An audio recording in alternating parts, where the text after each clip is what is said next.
शुरू अल्लाह के नाम से जो नहायत मेहरबान और बेहद रहम वाला है।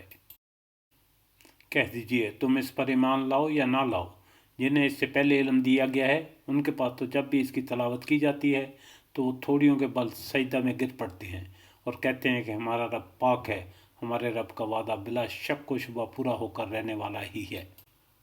वो अपनी थोड़ियों के बल रोते हुए सजदा में गिर पड़ते हैं और ये कुरान उनकी आजी और खुशू हुजू बढ़ा देता है। कह दीजिए कि अल्लाह को अल्लाह कहकर पुकारो या रहमान कहकर, जिस नाम से भी पुकारो तमाम अच्छे नाम उसी के हैं।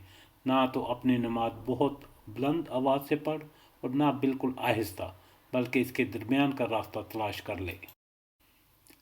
और कह दीजिए, सब तारीफ़ें अल्लाह के लिए हैं जिसने ना किसी को बेटा बनाया, ना किसी को शरीक बनाया, और ना ही दरमंदगी और आजिज़ी की वजह से उसका कोई मददगार है। और उसकी किबरियाई और बड़ाई का बयान करो जिस तरह बड़ाई बयान करनी चाहिए।